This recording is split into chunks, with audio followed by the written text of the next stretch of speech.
বিসমিল্লাহির রহমানির রহিম। এটা আমাদের নতুন টুলস ব্যাগ আর এটা নতুন ভ্যাকুয়াম পাম্প। আমরা গিয়েছিলাম একটি এসি ইনস্টলেশনের কাজে।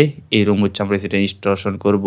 ইনডোর ইউনিট জানালার ঠিক মধ্যখানে স্থাপন করব। এটি সিঙ্গারের ইনভার্টার এসি। এসির যে লুক দেখতে পাচ্ছেন। ইনডোর ইউনিট স্থাপনের জন্য বেস প্লেট আমরা লাগিয়ে নিব। অতঃপর ইনডোর স্থাপন করে আউটডোর সাইডে গিয়ে আউটডোর স্থাপনের যে কাজ সেটি করে নিব।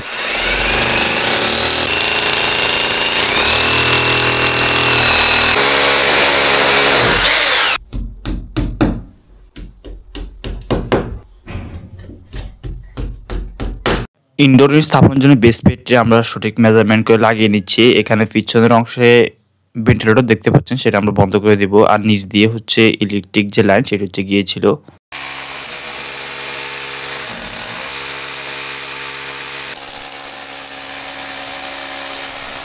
ইনডোর ইউনিট স্থাপনের জন্য বেস প্লেটটা আমরা সঠিকভাবে লাগিয়ে নেই। ইনডোর পাইপ কানেকশনের যে হোল সেটিও আমরা করে নেই। এখানে ইলেকট্রিক যে লাইন সেটা হচ্ছে গিয়েছিল। বিষয়টি খুবই লক্ষণীয়। কাজ করার সময় খুব সাবধানে হচ্ছে কাজ করতে হবে। ইনডোর স্থাপন করা হয়ে গেলে অথবা আউটডোর সাইডে গিয়ে আউটডোর যে ইউনিট সেটা স্থাপনের যে কাজ সেটা আমরা করে নিব। সার্ভিস পাইপ হচ্ছে এদিক দিয়ে হচ্ছে বের হয়েছে। আউটডোর স্থাপনের জন্য স্ট্যান্ড আমরা লাগিয়ে নেব। স্ট্যান্ড লাগানো হয়ে গেলে অতঃপর সার্ভিস যে পাইপ সেটা আমরা কানেকশন করে নেব।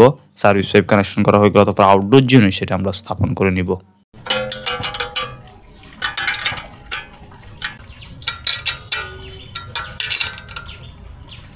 স্ট্যান্ড লাগানো হয়ে গেলে অতঃপর সার্ভিস যে পাইপ সেটা আমরা কানেকশন করে নেই। পুরো পাইপের উপর সুন্দর করে র্যাপিং করে নেই। আউটডোর স্থাপন করা হয়ে গেলে অথবা সার্ভিস পাইপ কানেকশন করে ফুল ইউনিটটাকে হচ্ছে আমরা পারফেক্টলি হচ্ছে আধা ঘন্টা ভ্যাকুয়াম করে নিব।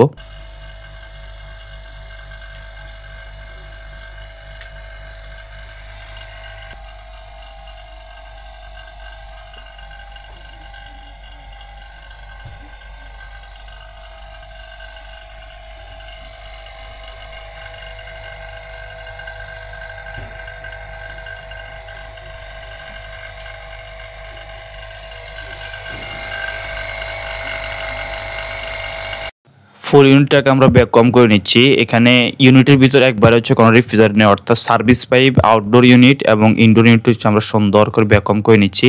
এখানে আগের যে রেফ্রিজারেটর ছিল সেটা একবারে হচ্ছে নষ্ট হয়ে গিয়েছে, তাই হচ্ছে নতুন করে আমরা সুন্দর করে ফুল ইউনিটটা হচ্ছে রেফ্রিজারেন্ট রিফিল করে নিব।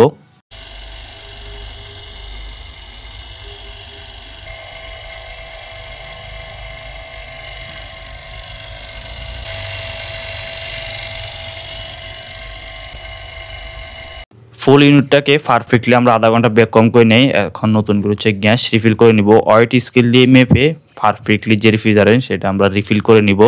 এসিটাতে রেফ্রিজারেন্ট হিসেবে R32 রেফ্রিজারেন্ট ব্যবহার করা হয়েছে। R32 গ্যাসের রানিং অবস্থায় প্রেসার থাকবে 115 থেকে 130 PSI। পারফেক্টলি হচ্ছে আমরা এটাতে refrigerant step by step charge করে নিচ্ছি।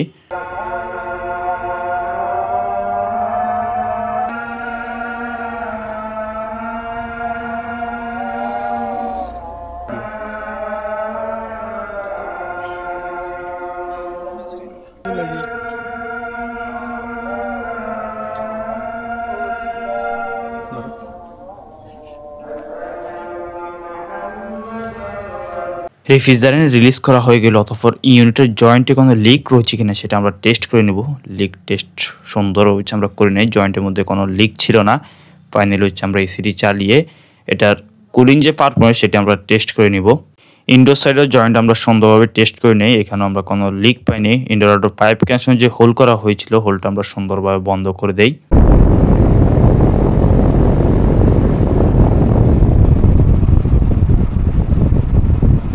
জয়েন্টের এখানে লিক টেস্ট করা হয়ে গেলে সুন্দর করে এখানে আমরা র্যাপিং যে ট্যাপ সেটা লাগিয়ে দেই। ফাইনালি হচ্ছে আউটডোর যে কন্ডিশন দেখতে পাচ্ছেন। আউটডোরের সাইডের যে কাভার, সার্ভিস পাইপের যে কাভারটি ছিল এবং কমিউনিকেশন কেবলের যে কাভার ছিল এগুলো আমরা সুন্দরভাবে লাগিয়ে দেই। এসির আউটডোর স্থাপনের ক্ষেত্রে খেয়াল রাখতে হবে যাতে পরবর্তীতে খুব সহজে সার্ভিস এবং রিপেয়ার কাজ করা যায়। ফাইনালি ভিতরে এসে হচ্ছে আমরা এসিটার কুলিং যে পারফরম্যান্স সেটি পর্যবেক্ষণ করে নিচ্ছি। পারফেক্টলি হচ্ছে কুলিং সেটি হচ্ছে। এসি থেকে ভালো সার্ভিস পেতে নিয়মিত এসি এয়ার ফিল্টার পরিষ্কার রাখুন। টেকনিশিয়ানদের কাছ থেকে দেখে নেবেন কিভাবে এসি এয়ার ফিল্টার পরিষ্কার করতে হয়। দেখা হবে নতুন কোনো ভিডিওতে। ভালো থাকবেন। আল্লাহ হাফেজ।